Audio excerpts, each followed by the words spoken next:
All right, guys, this is the final part of our USS Enterprise as seen in Discovery model build session. So this is the completed model. This is an 18-inch long model just put out by Round 2 to represent this new updated Enterprise.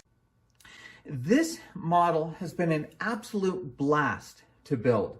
It is absolutely fantastic to have been able to build a modern Star Trek model kit. There are so many times if you build Star Trek models that you end up having to build something from the 80s, 90s, or even early 2000s, and you have gaps, you have fit problems, it's hard to make it work, and there's a ton of extra work if you want to light it. This kit has none of those problems. This is exactly what a kit should be in the year 2020. The fit is wonderful. Something like this, the top of the nacelle seam where those two halves fit together is something that has really plagued people who built Star Trek models for decades. And in this kit, it really is use some model cement, glue the two sides together, and sand it down.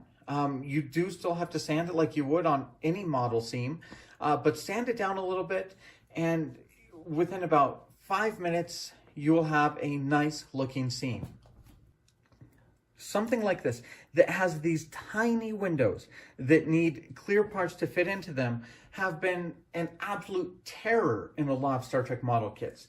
Either not fitting well, not fitting the entire window, or just being a dozen different pieces that have trouble fitting in. These are large clear pieces. You press up against the hole and they fit in the windows perfectly. All of these windows are put into the kit for you. And that's a huge change from model kits even 10 years ago. Most of the other Enterprises, you're drilling out your own windows. All of these are put in for you.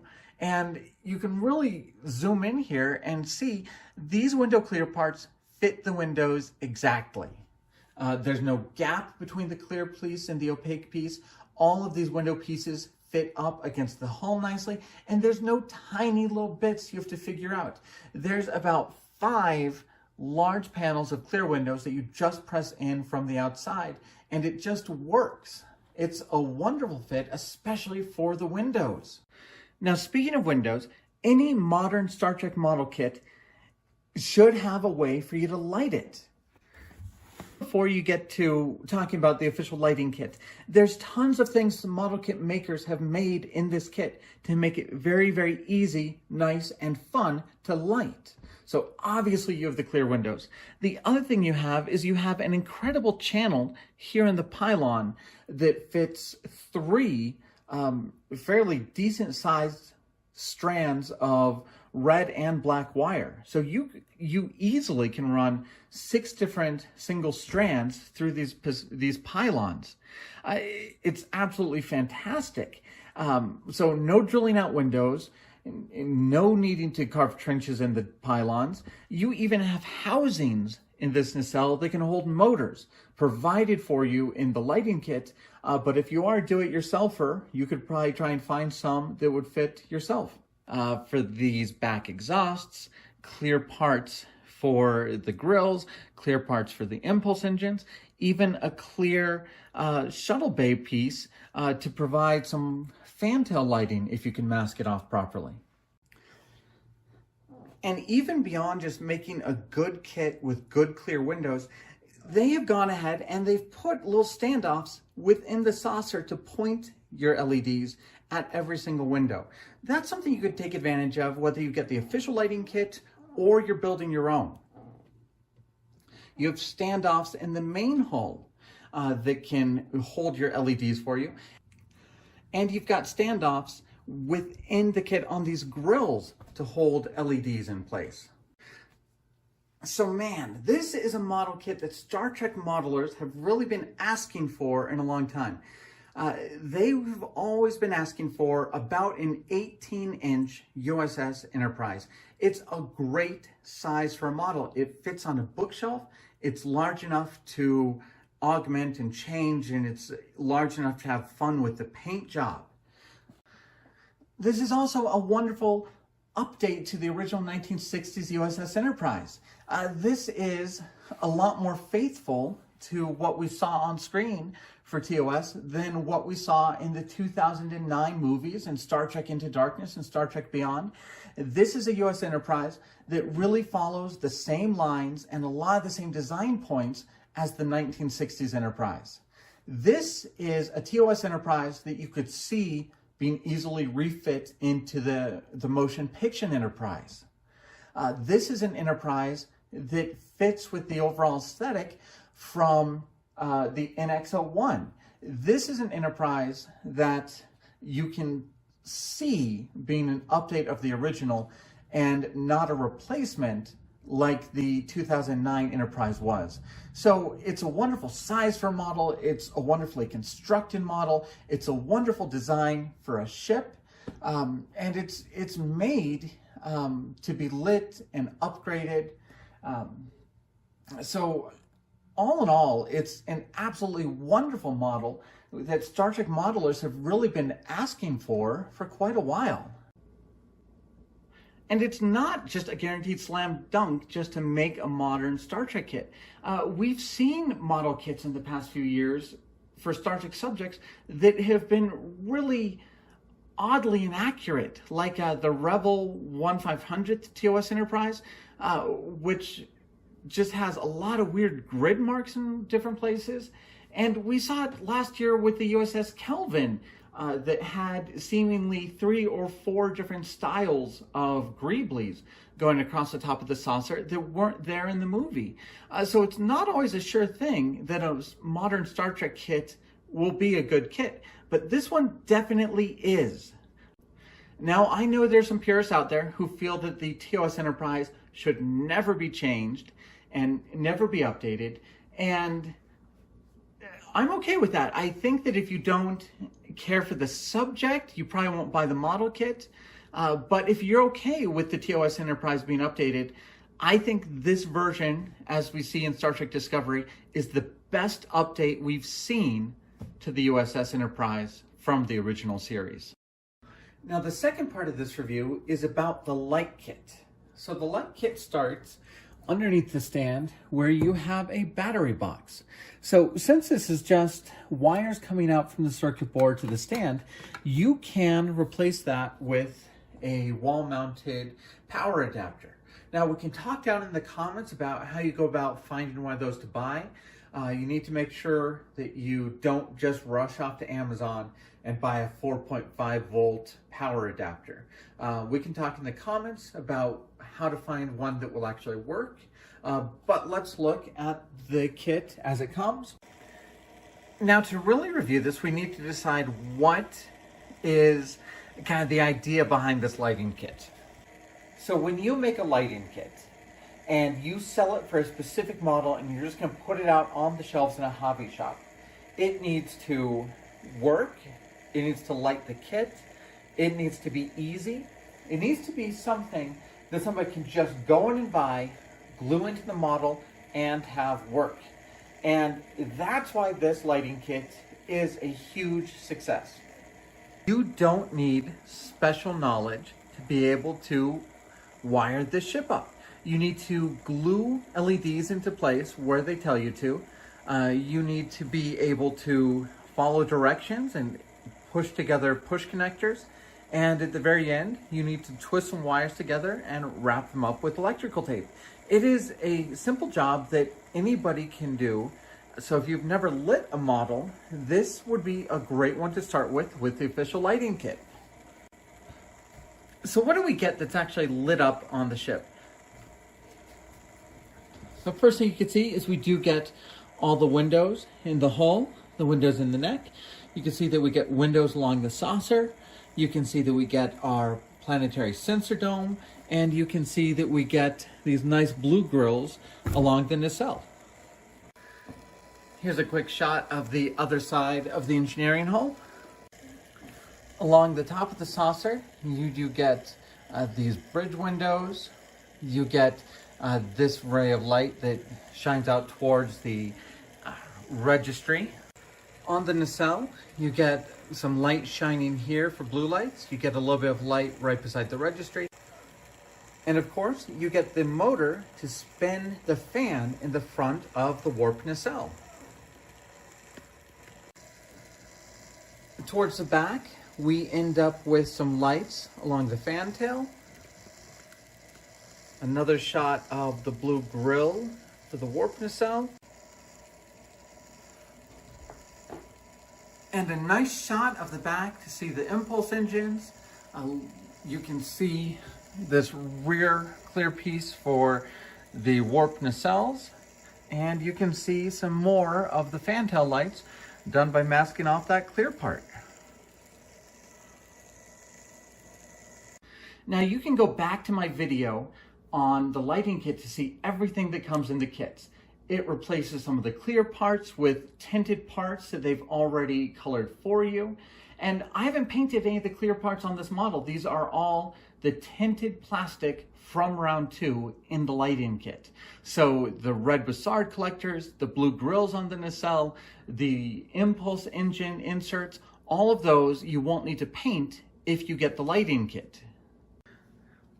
So yes, the lighting kit is $80. I do feel that it really is worth it, especially because this is going to let people who have never lit a model before light the model. I'll probably say this again when we get to the Aztec decals, but this really is a hobby and it should be fun. So there's going to be a lot of people out there who have fun when they build their own lighting kits. There's people who have fun playing with circuit boards and making things flash. And if a fun part of the hobby for you is doing things from scratch, this is probably not a product you're considering getting. And it's probably not made for you. It's not made for somebody who wants to tinker with the lighting. This is made for people who want to put lights in a model easily, simply, without having to worry about whether or not it's going to work, without having to worry about how many LEDs to use. It's a plug-and-play solution, and at being a plug-and-play solution, it succeeds wonderfully. And compared to prices of garage kits, you're probably not going to find something cheaper that will light the entire model unless you're soldering and connecting and doing things all yourself.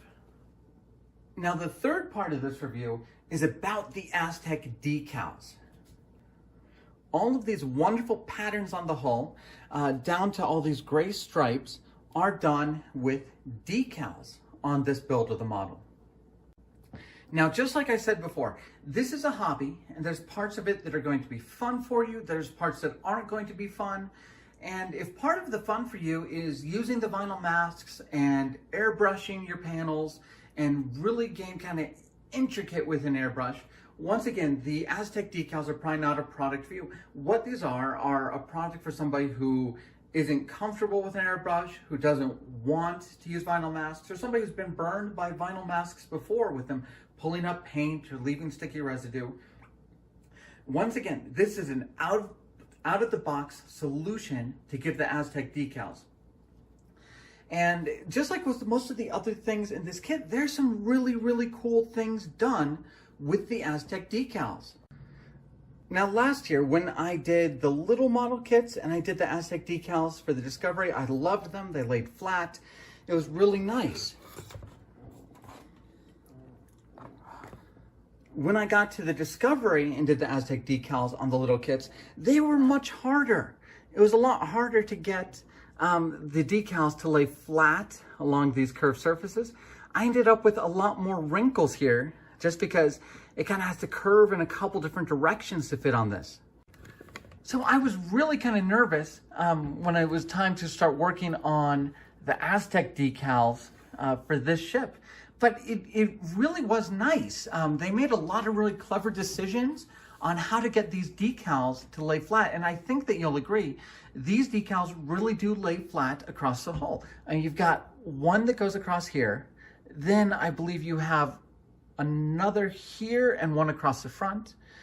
You have two going across here. And most of these line up with panel lines, which makes them very easy to fit on. So you've got one that lays in here, and then one that goes along this panel line to kind of stretch across the top here.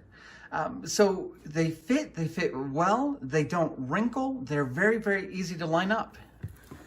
The nacelle was another one when I was really worried about getting this to lay flat, but you do have a decal that runs here, a decal for the top of this, a separate decal for this part.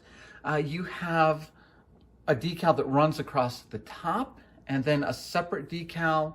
Actually, I think this is one decal that is kind of wide to here, then gets narrow to go across the top, and then you have another decal to meet it here. So you really look at this nacelle and you don't see places that aren't covered in the Aztec decal. It's really nice.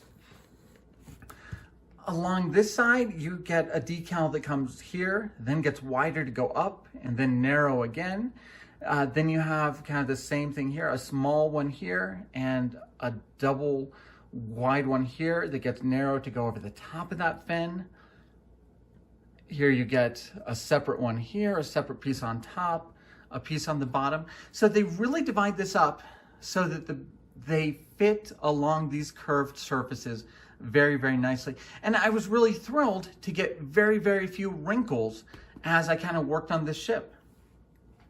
The only place I really had any wrinkling was kind of right here across the top of this nacelle.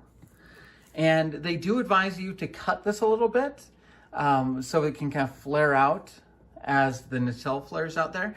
I'd go even further. I would cut this entire half off, then cut this entire half off, cut those into two separate pieces, and you'll probably have better luck. Absolutely no problems with getting the decals on the outside of the pylon. And I hope you'll agree, there's really no wrinkling on these Aztec decals down the main hull either. There's a really nice shot of the kit decal that provides that pennant that goes across the hull. These pennants, the red stripes, the red shapes, the yellow arrowhead, all of those, both here and along the nacelle, those are molded into the plastic. That'd make it really easy for people just to paint those stripes on themselves. So I'm really anxious to see some people actually paint those instead of using the decals. So once again, something where an advanced modeler can kind of take things to a different level.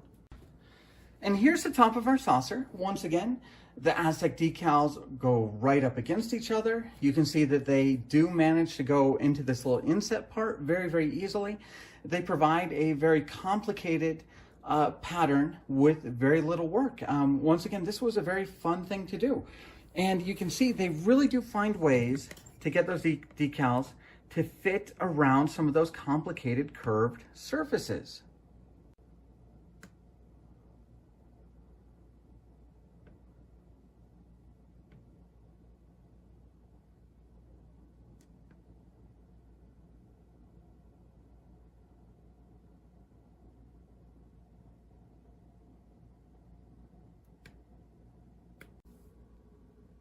So if I had to summarize things, this is a wonderful ship design that I think is exceptionally faithful to the TOS Enterprise.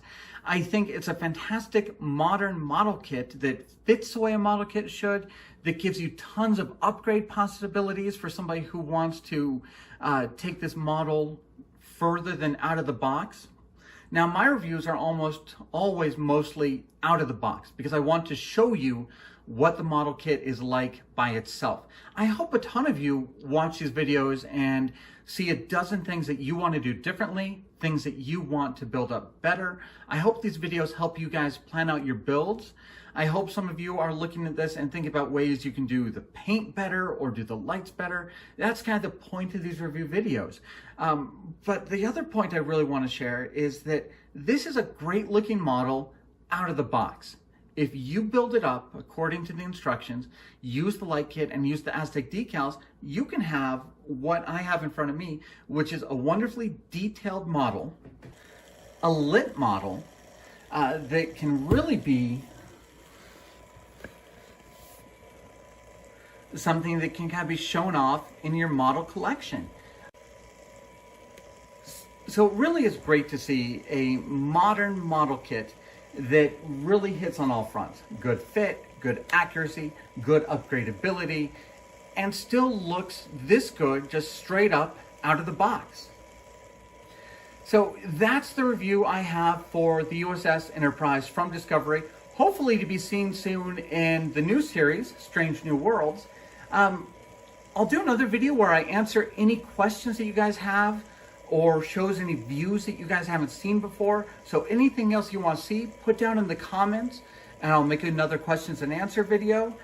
So thank you guys very, very much for watching. It has just been an absolute pleasure building this model, and I hope the rest of you guys have as much fun building yours as I did on mine.